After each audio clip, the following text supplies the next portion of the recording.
নমস্কার বন্ধুরা, আমি সৌরভ আর আপনারা দেখছেন সবুজের রঙ। আজকে চলে এসেছি গরমের সিজনাল ফ্লাওয়ার, যেগুলি কিন্তু দানা থেকে করা একদম সহজ। তো চলুন কথা না বাড়িয়ে শুরু করা যায়। নাম্বার 1 হচ্ছে গ্যালাডিয়া বা ব্ল্যাঙ্কেট ফুল, এবং বাংলায় একে আমরা অনেকে কম্বল ফুল নামেও চিনে থাকি। আসলে এই গাছ যদি ভূমিতে পরস্পর অনেক গাছ একসাথে লাগানো যায়, তাহলে কিন্তু যখন ফুল ফোটে তখন ফুলের চাদরের মতো অপূর্ব সুন্দর দেখতে লাগে। এবং এই যে দেখুন, এই ফুটেজটি হচ্ছে গত বছরের। আমি প্রতি বছরই এই গাছ করি, এবছর কিছুদিন আগেই প্রতিস্থাপন করেছি, এবং দানা থেকেও কিন্তু এই গাছ সহজেই বড় করা যায়।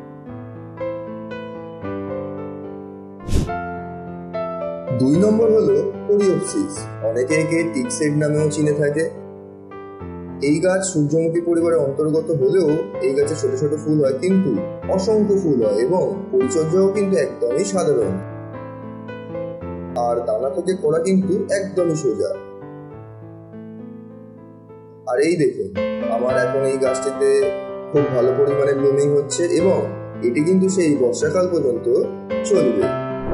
3 নম্বর হলো সূর্যমুখী। গরমের সেরা আকর্ষণ হচ্ছে সূর্যমুখী, এবং লার্জ, ডোয়ার্ফ, সেমি ডোয়ার্ফ সব রকম ভ্যারাইটি পাওয়া যায়। তবে লার্জ ভ্যারাইটিটা মাটিতেই বেশি ভালো হয়, এবং আমাদের ছাদ বাগানে করার জন্য কিন্তু ডোয়ার্ফ এবং সেমি ডোয়ার্ফটাই বেশি ভালো। এবং এই যে দেখুন, গত বছরে ডোয়ার্ফ করেছিলাম, অনেকগুলি করা যায় টবে, আর এবছরে সেমি ডোয়ার্ফ। এগুলি এক একটি টবে এক একটি প্রতিস্থাপন করেছি। 4 নম্বর হলো জিনিয়া। শীতকালে যেমন আমরা পিটুনিয়া করি, তেমনি আমরা প্রায় প্রত্যেকেই কিন্তু এই জিনিয়া করে থাকি, কারণ দানা থেকে করা একদমই সহজ। আর গরমের সময় যখন অতিরিক্ত তাপমাত্রা পড়ে, তখনও কিন্তু এই গাছের খুব একটা সমস্যা হয় না, আর যে কোনো উপায় অর্থাৎ খুব সহজেই কিন্তু বড় করা যায়। আর সিঙ্গেল, ডবল 2 ধরনের ভ্যারাইটি কিন্তু আমরা এই গাছে দেখতে পাই।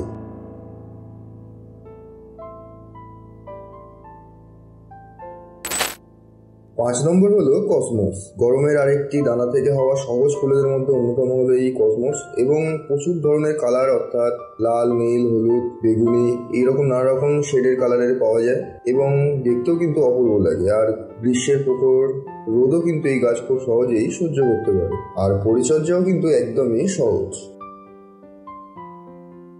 আমার এই গাছগুলি দেখুন দানা থেকেই করেছি, এবং কিছুদিনের মধ্যেই কিন্তু গাছে কুড়ির দেখা পাওয়া যাবে। 6 নম্বর হলো রুটবেকিয়া। এটি সাধারণত মানুষজন ব্ল্যাক আইড সুসান নামে চিনে থাকে, এবং এটিও কিন্তু সূর্যমুখী পরিবারের একটি আমেরিকান প্রজাতির ফুল গাছ। যে গাছের উচ্চতা 3-4 ফুটের মধ্যেই থাকে, এবং সূর্যমুখীর মতো দেখতে ছোট ছোট অসংখ্য ফুল ফোটে, এবং দানা থেকে করাও কিন্তু এই গাছ খুবই সহজ। আর এই বছর আমি এই দুটো গাছ করেছি, এবং এই গাছের পাতাগুলি কিন্তু খসখসে হয়। 7 নম্বর হচ্ছে গাঁদা। আমরা শীতকালেও গাঁদা গাছ করি, তবে গাঁদা গাছ কিন্তু বছরের যে কোনো সময়ে করা যায়। তবে এই গরমকালে করার জন্য গাঁদা গাছের কিছু হাইব্রিড ভ্যারাইটি, যেমন আফ্রিকান, সিগনেট বা ফরাসি, এই সমস্ত যে ভ্যারাইটিগুলি আছে, সেগুলি কিন্তু গ্রীষ্মের প্রচণ্ড গরম সহ্য করতে পারে, এবং দানা থেকে করাও খুবই সহজ, আর পরিচর্যা একদম সাধারণ। 8 নম্বর হচ্ছে বালসাম, এবং বাংলায় একে আমরা দোপাটি নামে চিনে থাকি, এবং অনেকে গুল মেহেন্দি নামেও চিনে থাকি।